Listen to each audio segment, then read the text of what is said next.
Boa noite a todos. Mais uma vez, cumprimentando a igreja, desejando que a graça e a paz do nosso Senhor Jesus esteja sobre a vida de cada um aqui e que possamos concluir essa jornada de 8 semanas no Antigo Testamento, conhecendo mais Jesus. Eu quero que isso seja uma realidade para todos nós, conhecer mais a Jesus. Você crê dessa forma? Amém. Que o Senhor nos ajude e nos abençoe na exposição da palavra de Deus essa noite, que será no profeta Miqueias, livro do profeta Miqueias, capítulo de número 5. Miqueias, capítulo 5.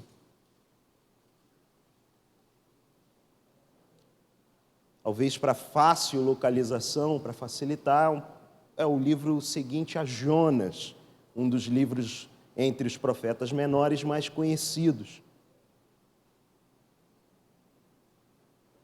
Livro do profeta Miqueias, capítulo 5. Todos com suas Bíblias localizaram? Todo mundo? Graças a Deus. A partir do verso 2, vamos fazer, por favor, de pé essa leitura, com reverente alegria por termos liberdade de ler a palavra de Deus em público, termos acesso à Sagrada Escritura em tantas versões, em tantas encadernações, até mesmo de graça. Se você está aqui e não tem uma Bíblia, a igreja pode te presentear com uma Bíblia antes de você ir embora. Então é isso, Miqueias, capítulo 5, a partir do versículo 2. E tu, Belém, Efratá, pequena demais para figurar como grupo de milhares de Judá, de ti me sairá o que há de reinar em Israel, e cujas origens são desde os tempos antigos, desde os dias da eternidade. Portanto, o Senhor os entregará até o tempo em que a que está em dores tiver dado a luz. Então, o restante de seus irmãos voltará aos filhos de Israel. Ele se manterá firme e apacentará o povo na força do Senhor, na majestade do nome do Senhor, seu Deus. E eles habitarão seguros, porque agora será ele engrandecido até os confins da terra. Verso 5 apenas, primeira parte. Este será a nossa paz. Oremos mais uma vez. Senhor Deus, nos achegamos diante de Ti nesse encontro precioso contigo, Deus, aqui com a Tua Escritura, com a Tua Palavra, reunido entre aqueles que foram lavados e remidos no Teu sangue e por aqueles que Te buscam por estar nessa casa de oração essa noite. Que seja de fato noite de reconhecermos o Rei Jesus, reconhecermos o Libertador Jesus, reconhecermos aquele que nos dá paz, Jesus. Possamos sair daqui diferentes essa noite, Deus, confiando em Ti, colocando cada vez mais as nossas vidas diante de Ti. É pelo amor do Teu nome que oramos. Amém e amém. Podem se assentar. E sentando-se, eu já faço uma pergunta muito retórica para cada um de vocês. Quem aqui gosta de esperar, ficar esperando? Eu sou fruto de uma geração que ficou muito elétrica, que viu a transição do analógico para o digital, que viu o disco de vinil rodar nos sulcos. Eu fiz essa experiência outro dia lá em casa, não é?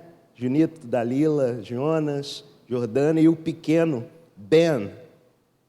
Viu como funcionava um disco de vinil. Desconfio que até o Junito, a Dalila, são meio joviais, não sabiam como funcionava um disco de vinil, porque eu tenho uma vitrola analógica em casa ainda. E eu coloquei, né? E vi aquela experiência que olhando o pequeno, olhando aquela máquina do século passado. Pois é, ele só sabe o que é isso, Ben, né? Isso aqui. Benjamin só sabe o que é isso, sabe que música sai daqui. E também da Alexa, aquele globinho da Amazon que você fala e ele toca uma música. Mas eu sou fruto de uma geração que viu a transição dessas coisas, como muitos aqui. Analógico para o digital, do carro queixo duro para o carro, né? Hidráulica, né? Eu já peguei hidráulica, não vou enganar não, tá? Já peguei a direção macia, não peguei queixo duro não. Agora tem a marcha automática, né? O meu ainda é a marcha que tem que fazer lá o joguinho da velha lá. Mas eu sou uma pessoa acelerada por natureza, como vocês já devem ter percebido algumas vezes. E esperar é algo difícil para pessoas como eu, mas eu acredito que eu não estou sozinho nessa, de ter dificuldades com espera. Nós somos provocados por vezes, e o bispo sempre fala disso, e eu sou usuário desse serviço, sempre que ele fala eu fico pecador, ai de mim. Eu sou usuário do sem parar, né? Tem outros aqui que também são usuários, eu não vou dar o nome. Eu sei, meus amigos. Mas você também tem que se sentir pecador culpado, igual eu sinto quando o bispo fala que quando compramos o sem parar estamos roubando o emprego de outras pessoas. Tem muito sentido nessa fala do bispo. Mas eu tento atender o meu anseio de aceleração, não apenas no pedágio, bem como no shopping, chegar no shopping e querer não ficar lá na fila para pagar o ticket. Dá um sentimento, gente, olha só, as coisas da vida moderna, né? Dá um sentimento de poder quando a cancela abre. Quando abre faz barulhinho assim, né? Vou fingir que esse barulhinho foi o da cancela abrindo, que tocou Hello Moto, foi o da cancelinha. Dá um senso, pelo menos para mim, eu vou confessar esse pecado. Não vou ficar esperando. E a nossa sociedade, apesar dessas anedotas aqui, ela vai criando mecanismos para que não esperemos. Um outro exemplo prático, eu estava aqui conferindo a melodia de uma certa canção que íamos fazer aqui no Louvor com as irmãs, e eu queria colocar logo, e o que entrava no YouTube? Um monte de comercial. E o YouTube faz um plano para você pagar a eles, evidentemente, você não ter que ver mais o comercial e ir logo para o seu conteúdo, ir logo para o seu vídeo. Além disso, o YouTube oferece, salvo engano, 4 velocidades diferentes acima para você assistir. Eu nem sei porque eles colocam abaixo, porque também tem a opção de uma velocidade reduzida. Acho muito difícil alguém usar, as pessoas usam a velocidade acelerada. E assim caminha a humanidade, já dizia o poeta. Nós somos acelerados, a nossa sociedade é acelerada. Porém, a proposta do reino de Deus não é acelerada. Ela tem o seu devido tempo, que não é nem lento nem acelerado, é o tempo dele, é o tempo do reino de Deus.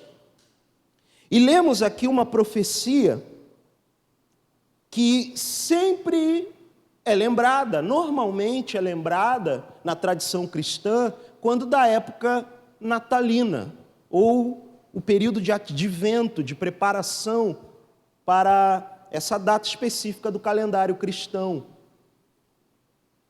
Porém, quando concluímos essa série, concluímos esse rápido panorama em 8 mensagens, desde Gênesis até os profetas menores, culminando aqui em Miqueias, terminamos essa série pensando em esperança. Começamos, avançamos pelo meio dela e concluímos pensando em esperança.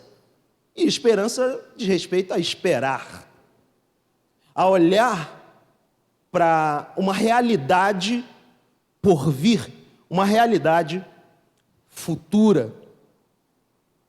Meus irmãos, eu sendo uma pessoa acelerada como sou, eu quero realmente essa noite ser fiel como Paulo foi na sua despedida à igreja de Éfeso, quando em Atos 20, versículo 27, ele declarou que jamais deixou de anunciar todo o conselho ou todo o desígnio de Deus para o seu povo. Eu espero essa noite, assim como tem sido ao longo desses meses, anunciar parte de todo o desígnio de Deus para todos vocês. Parte de todo o conselho de Deus. E eu quero investigar nesse texto com você essa noite, essa parte do desígnio de Deus que nos inspira a esperar, nos leva a desacelerar e contemplar a beleza da santidade de Deus, mesmo em meio ao caos no qual estamos inseridos, a realidade caótica do mundo presente. Porque o público original que recebeu essa profecia, as tribos de Israel e mais especificamente de Judá, do profeta Miqueias, contemporâneo de Isaías, com a diferença que Isaías profetizaram mais ou menos no mesmo tempo. Isaías profetizou por um período maior, Miqueias por um período um pouco menor. Mas houve uma diferença do público-alvo, porque Isaías majoritariamente profetizou para a nobreza das tribos, enquanto Miqueias profetizou para os plebeus. Como a plebe lidou com as suas angústias nesses dias, onde o seu rei Ezequias, então, dentro do contexto de todo o livro de Miqueias, via-se enfrentando as agruras das ameaças dos assírios, de tomada de poder, a perda de território que depois foi inevitável para os babilônios. Como eles lidaram com isso? Uma profecia que data de mais ou menos 800 anos antes do nascimento de Jesus, portanto avançando 100 anos, da última profecia que ouvimos domingo passado, em Jeremias, profetizou aproximadamente 900 anos antes do nascimento de Jesus. Aqui estamos diante do profeta Miqueias, e o contexto geral dessa palavra é juízo e libertação. O tema que amarra os 7 capítulos do profeta Miqueias são esses: juízo e libertação. Havia uma expectativa deles, do povo, de saber afinal qual seria o juízo e como seria a libertação. O texto começa com essa palavra do profeta como que se virando de um interlocutor para outro. O primeiro texto que a gente leu diz: e tu, e você. Porque no versículo logo anterior, e você pode conferir, existe uma palavra para outro interlocutor, para outro personagem aqui dentro do texto. Agora, ajunta-te em tropas, ó filha de tropas, por-se-á sítio contra nós, ou seja, nós seremos sitiados. Ferirão com a vara a face do juiz de Israel, referindo-se aqui ao rei Ezequias, o rei, como já vimos em mensagens anteriores, que exercia um papel de juiz, um papel jurídico também dentro daquele contexto. Já havia uma profecia a respeito do que aquele rei empossado haveria de sofrer. E o profeta sai dessa linguagem bélica: ajunta-te em tropas, ó filha de tropas, seremos sitiados. Ele sai dessa linguagem de guerra e se volta para um lugar: e tu, Belém, Efratá. Casa do pão em hebraico, Belém. Casa do pão em aramaico, Efratá. Parece que o profeta não quer deixar nenhuma dúvida a respeito dessa localidade, dessa casa do pão, desse lugar da onde sairia o pão da vida. E tu, Belém Efratá, pequena demais para figurar como grupo de milhares de Judá, de ti me sairá. De ti, Belém Efratá, me sairá o que há de reinar em Israel, e cujas origens são desde os tempos antigos, desde os dias da eternidade. Perceba como é comum em toda a profecia o tempo verbal futuro é predominante. As boas novas que aquele povo precisava ouvir diziam respeito a um rei. E aí continuamos na mesma temática dos reis.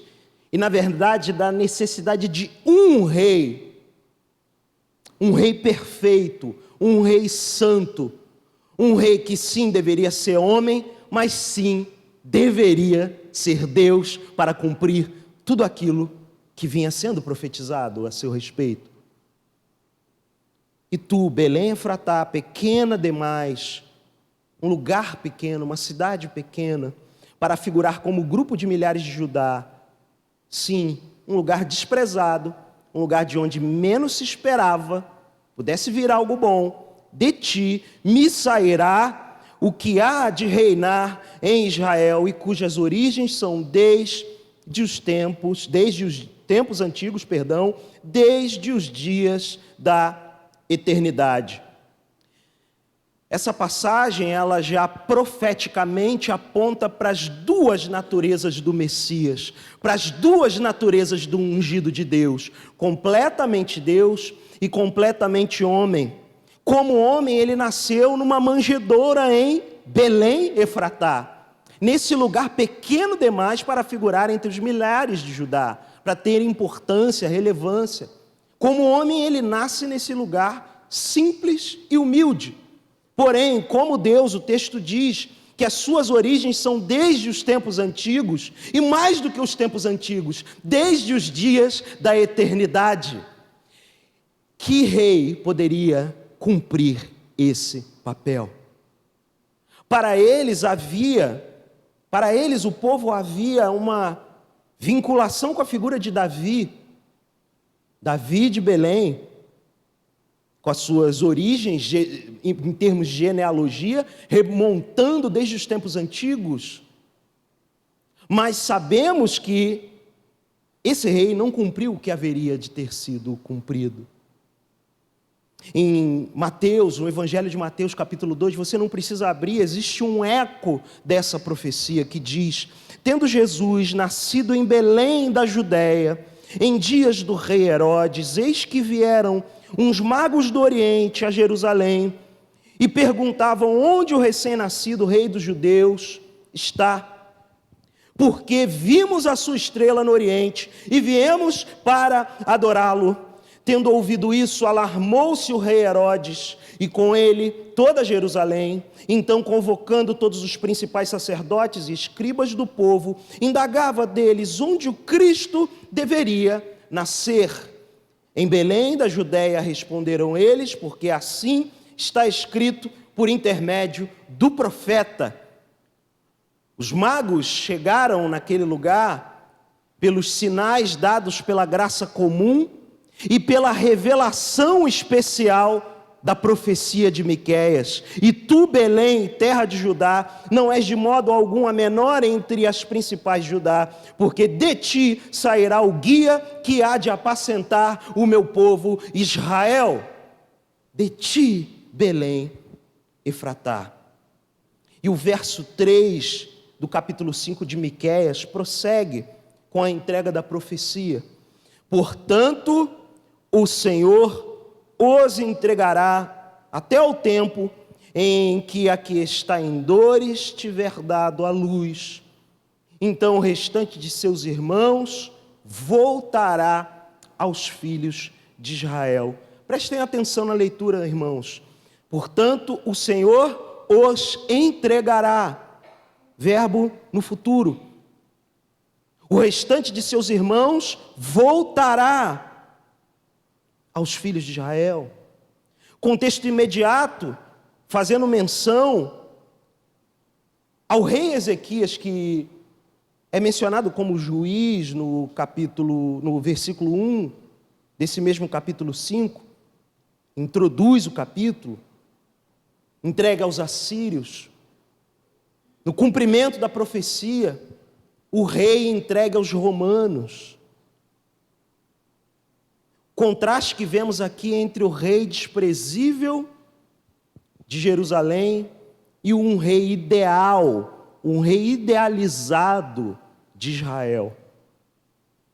O restante de seus irmãos, o final do verso 3 fala, voltará aos filhos de Israel, aponta para a unidade do povo de Deus sob o governo de um mesmo rei, sob o governo do Messias. Nós não podemos nos enganar, irmãos. O mundo como é, desde esses tempos remotos, estamos falando de uma profecia entregue aproximadamente 800 anos antes do nascimento de Jesus.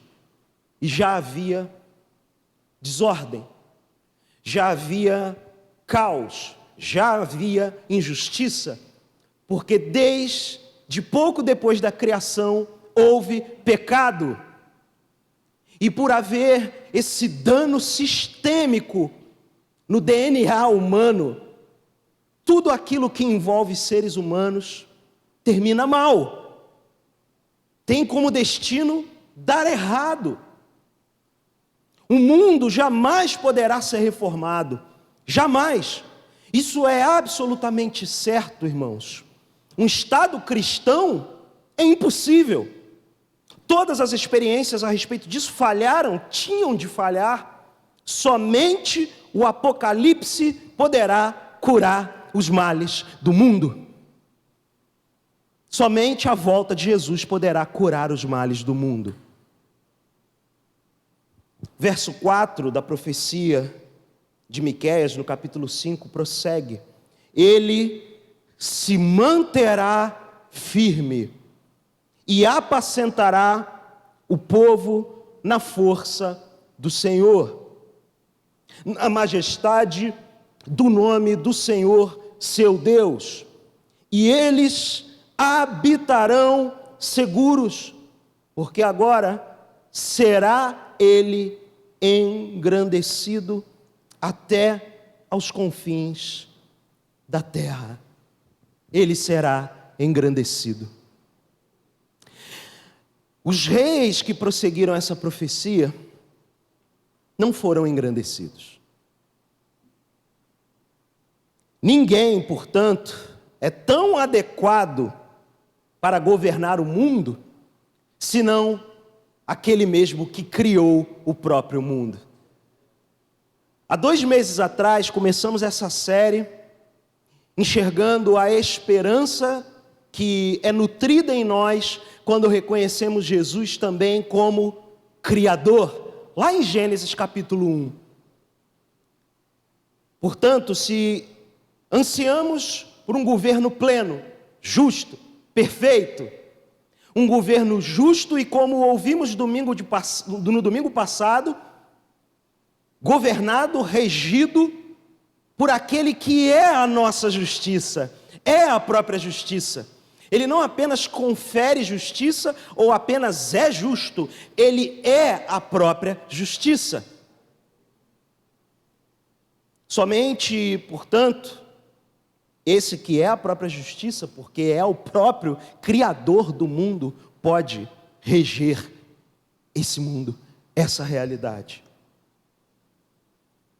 Ainda fazendo ecos à profecia de Miqueias, Evangelho segundo João capítulo 7, 42 diz: não diz a Escritura que o Cristo vem da descendência de Davi e da aldeia de Belém, da onde era Davi? Aqueles que se debatiam a respeito da identidade de Jesus como Messias. O Messias não apenas prometido, mas agora cumprido diante deles. E aqueles que tiveram um lampejo de revelação à luz da Escritura lembraram. Está escrito, diz a Escritura, que o Cristo vem da descendência de Davi e da aldeia de Belém. Ele tem uma descendência e tem um lugar de origem enquanto homem, o lugar para onde essa profecia está sendo direcionada.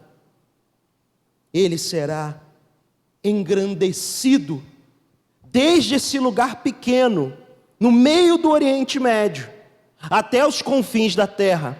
Ele será engrandecido. E o verso 5 conclui: este será a nossa paz. Este, amados, gente querida de Deus, será a nossa paz. Pois bem, nós lemos os versos 2, 3, 4 e 5 dessa passagem. Eu vou querer ler de novo eles com vocês, de uma vez só. Se você tiver com uma caneta, tente marcar, frisar, sublinhar todos os verbos no futuro. E tu, Belém Efratá, pequena demais para figurar como grupo de milhares, de ti me sairá o que há de reinar em Israel, e cujas origens são desde os tempos antigos, desde os dias da eternidade. Versículo 3: portanto, o Senhor os entregará até ao tempo em que a que está em dores tiver dado à luz. Então o restante de seus irmãos voltará aos filhos de Israel. Verso 4: ele se manterá firme e apacentará o povo na força do Senhor, na majestade do nome do Senhor, seu Deus. E eles habitarão seguros, porque agora será ele engrandecido até os confins da terra. Este será a nossa paz. Eu e você temos a vantagem histórica de poder ver aqui escrita a promessa e sermos testemunhas pela fé do cumprimento desse rei, que já é a paz daqueles que ele comprou com o seu próprio sangue.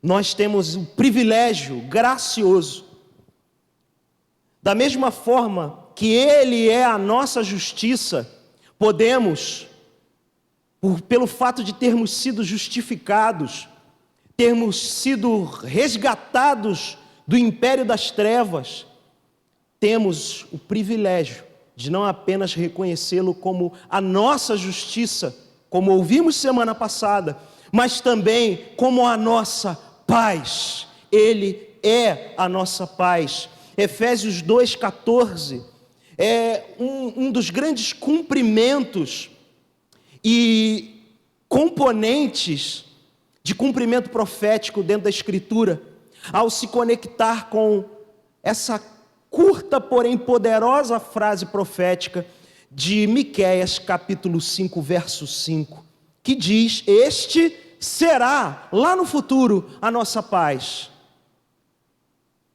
Mais de 800 anos depois, escrevendo uma carta para uma igreja que se reunia em Éfeso, Paulo declara: porque ele é a nossa paz. Ele veio, esse rei veio, esse rei chegou, as boas novas chegaram, ele é a nossa paz, ele, Jesus. As boas novas, amados, não se resumem a Jesus ser o Salvador, elas se completam e se confirmam quando ele é o Senhor e Rei das nossas vidas. Ele é, portanto, a nossa paz. Vemos aqui, ao comparar esses dois versículos, a presença do futuro, já anunciando e fazendo esse reino se realizar, como sempre falamos aqui. Esse reino, gente, já veio. Olhamos ao nosso redor, olhamos as aflições que nos inquietam e dificultam a fina arte da espera na vida de um discípulo de Jesus, olhamos tudo isso ao nosso redor e pensamos: nossa, quando será que Jesus vai voltar? Ó Senhor, quando vai acabar isso aqui? Ouvimos essa manhã eu estive aqui, não ouvi o vídeo da mensagem, fiz questão de estar aqui sentado, não quis correr o risco de dar algum bug no sistema e ouvir a gravação da mensagem como eu costumo fazer. Portanto, eu quis estar aqui para ouvir, porque o assunto muito nos interessa, amados, a volta de Jesus. Mas, para entrarmos e mergulharmos na realidade da volta de Jesus, temos que desde o dia chamado hoje, contemplar o reino que já veio e já foi inaugurado por Ele. O Rei Jesus já veio, irmãos. E Ele venceu a coroa de espinhos que foi colocada como zombaria nele, mas como cumprimento profético também. Ele venceu a cruz que Ele carregou como cumprimento profético também. Ele venceu a sepultura, Ele venceu a morte e está desde já reinando. Ele está agora reinando à destra de Deus Pai. Ele está no controle de todas as coisas. Nós lemos o pequeno trecho de uma profecia onde 8 vezes, pelo menos, o futuro nos foi apontado. O povo que ouviu essa profecia não viu o cumprimento dela. Seus herdeiros viram. Aqueles que foram suas sementes, que descenderam deles, viram. Hoje, estamos esperando o cumprimento da segunda vinda de Jesus. Mas para que a espera desse cumprimento, que fomos encorajados pela manhã a respeito dela, continuaremos ao longo do próximo mês, buscando o devido encorajamento para ela. A espera do Senhor Jesus, ela passa pela realidade de desde já reconhecer que Ele é Rei, desde já reconhecer que Ele é Senhor, desde já reconhecer que Ele é a nossa paz. Eu quero convidar você a, quando tiver um tempo essa semana, de preferência essa semana ainda, procura no canal da nossa igreja o vídeo Teologia Brazuca, do Bispo Weber, lá de abril, salvo engano, de 2020, no começo desses tempos estranhos de isolamento social que a gente viveu, e todas as operações de transmissão de ensino foram feitas virtualmente. Naquela fala, naquela aula do Bispo Weber, muito feliz e muito inspirada, o Bispo fala bastante sobre aspectos do brasileiro e da cultura brasileira e como isso forma o imaginário do brasileiro e, consequentemente, a teologia do brasileiro, do brazuca. E uma das coisas que ele fala é dessa falta que nós temos de saber esperar. O conteúdo do Bispo me ajudou a entender, a pensar, a refletir nessa mensagem que eu compartilho com vocês essa noite. E ele fala do exemplo muito clássico daqueles que estão no trânsito, de repente passar do seu lado, na pista do acostamento, um rachador. O cara passa, porque ele quer ganhar 2 ou 3 minutos para chegar no destino dele. Porque no fundo é isso que ganha, quando você vai fazer. A tecnologia, ela atrapalha e ajuda. Ela ajuda quando a gente vai para a lógica da ciência, por assim dizer, e coloca no Waze. Vê quanto tempo você vai gastar pelo fato de você dar aquela esticada a mais, correr mais, não saber esperar. Eu ouvi e anotei, tomei nota de várias coisas, tinha ouvido na época, mas mais de 2 anos ouvi de novo o conteúdo e fiquei pensando e fazendo essa conexão. Se eu não consigo esperar por vezes um trânsito, de vez em quando acontece isso em cidades grandes, amados, contexto metropolitano onde a gente vive. E aí a gente entra em parafuso, tem uma reunião importante para ir, tem alguma coisa.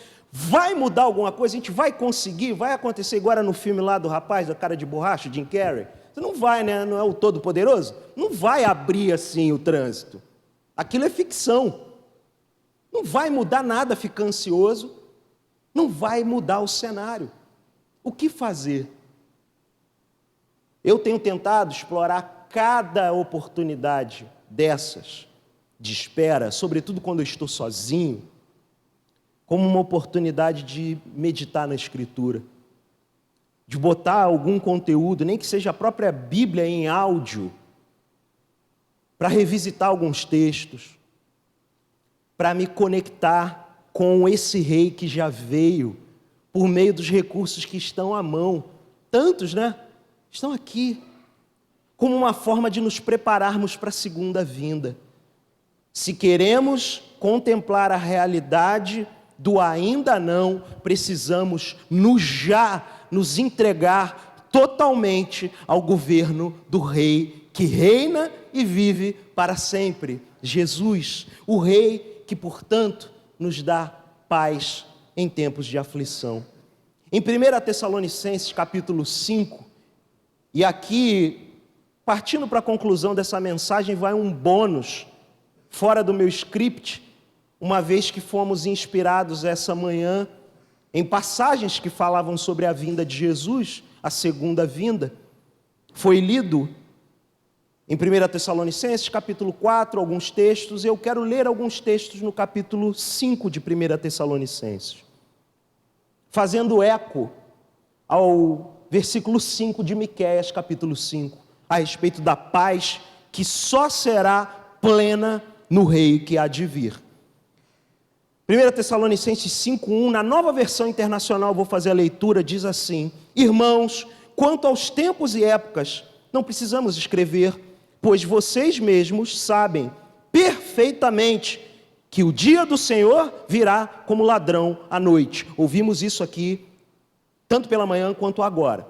Mas tem uma chave muito interessante, muito instigante, a partir do verso 3. Quando disserem paz e segurança, a destruição virá sobre eles de repente, como as dores de parto à mulher grávida. De modo nenhum escaparão. Verso 4. Mas vocês, irmãos, não estão nas trevas, para que esse dia os surpreenda como ladrão. Aqui está a chave, os versos 3 e 4. Os incrédulos, os que não reconhecem o senhorio e a salvação vinda de Jesus, estão nas trevas. Mas vocês, irmãos, verso 4, não estão nas trevas. Quem nasceu de novo não está mais nas trevas. Boa notícia. Que boa notícia é saber que esse dia, ainda diz o verso 4 de 1 Tessalonicenses 5, que esse dia não vai nos surpreender como ladrão.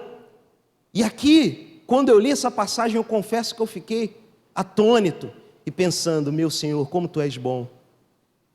Porque eu já estudei, amados, eu já fiz exposição, verso a verso, das epístolas aos Tessalonicenses e nunca me atinei a esse detalhe.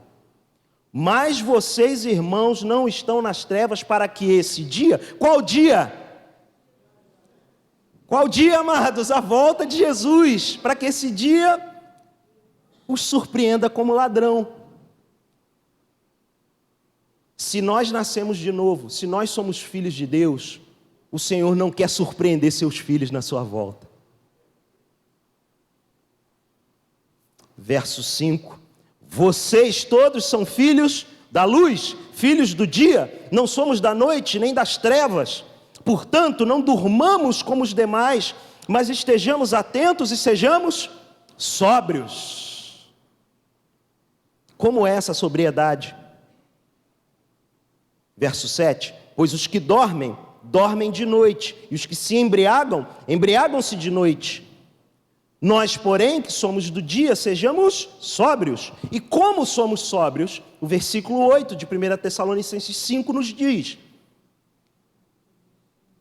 vestindo a couraça da fé e do amor, e o capacete da esperança da salvação, porque Deus não nos destinou para a ira, mas para recebermos a salvação por meio de nosso Senhor Jesus Cristo. Ele morreu por nós para que quer estejamos acordados, quer dormindo, vivamos unidos a Ele.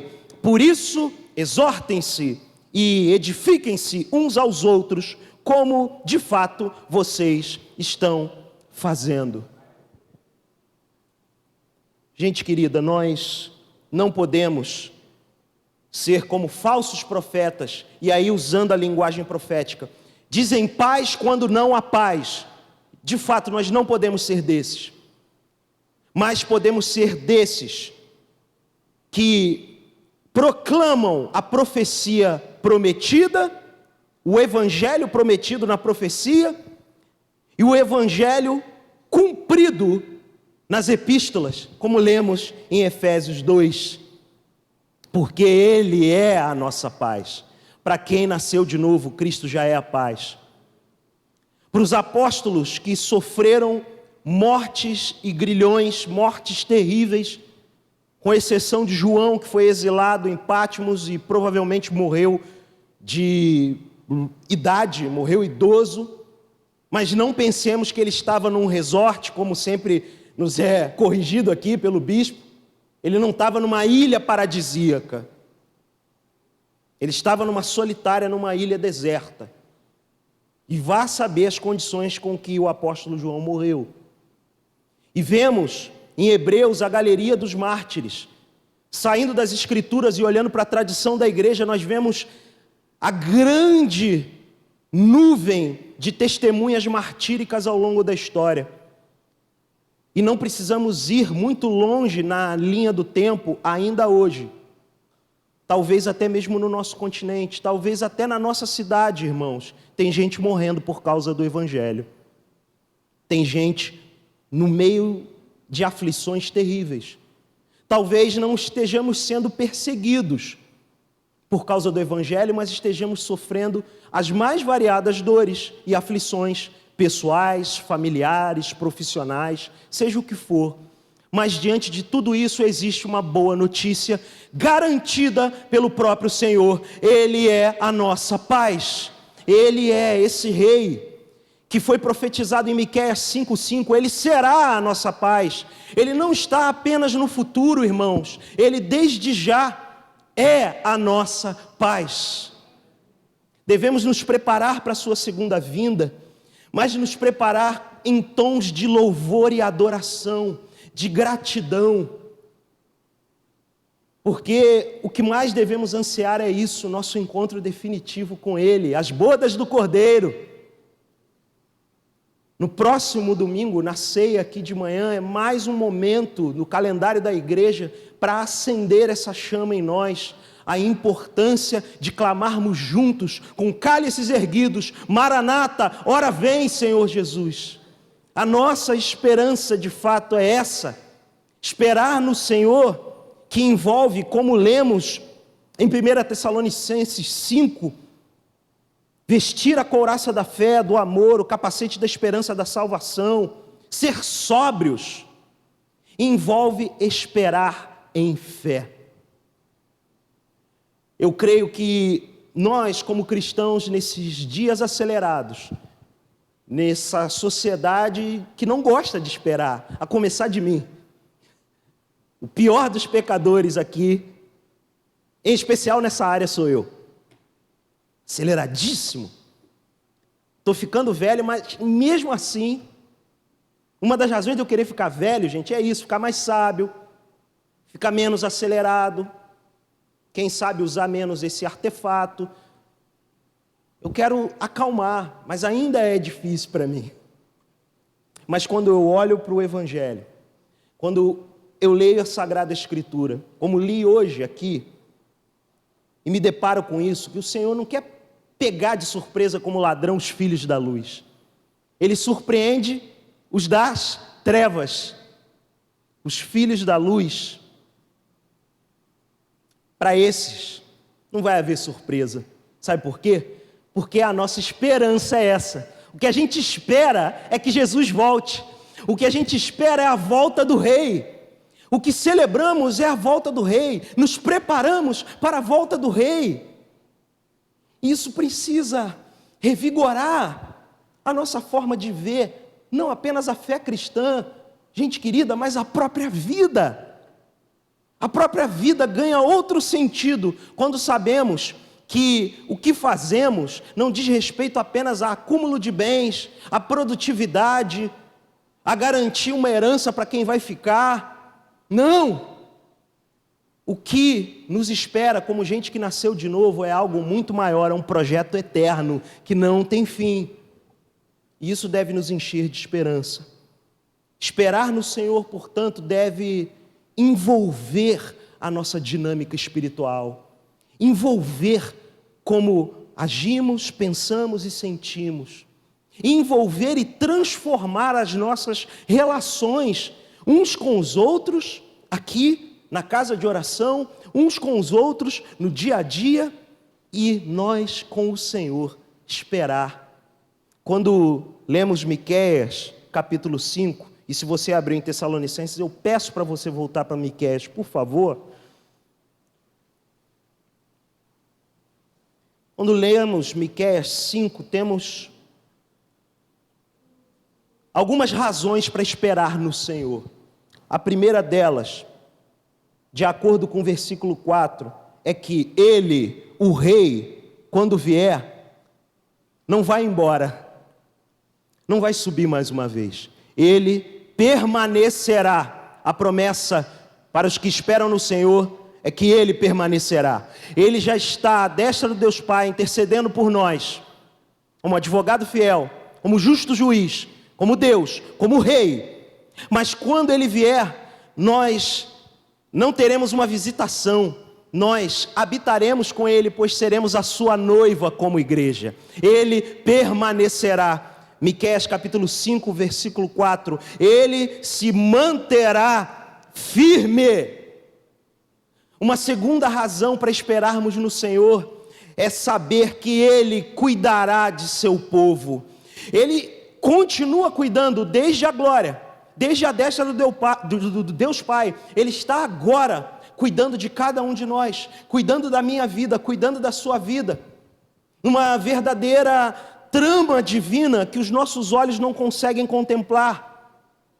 Mas Ele cuida de nós, e não apenas nesse tempo, mas Ele cuidará de nós por toda a eternidade. Continua o verso 4 de Miqueias 5, e apacentará o povo de que forma? Na força do Senhor, na majestade do nome do Senhor, seu Deus.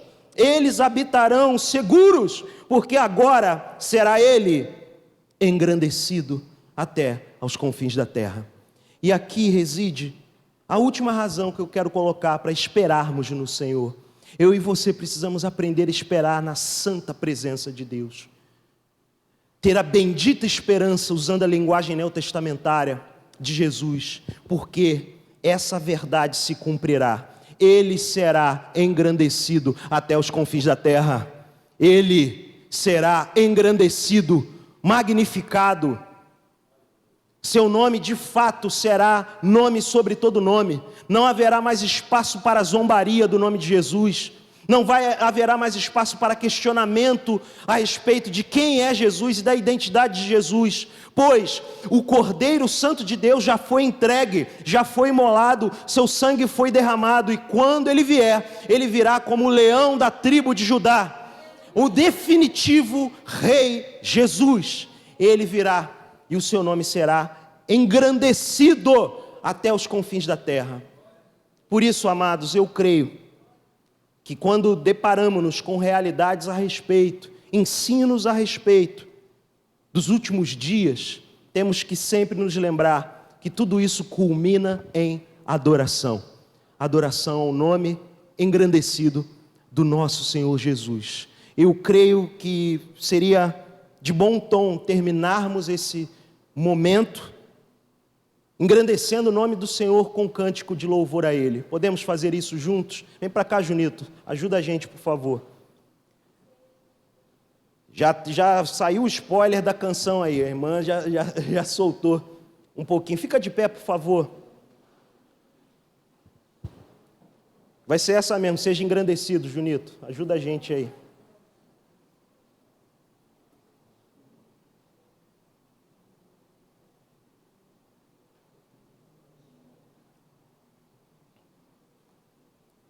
Pode ser no piano, eu vou daqui.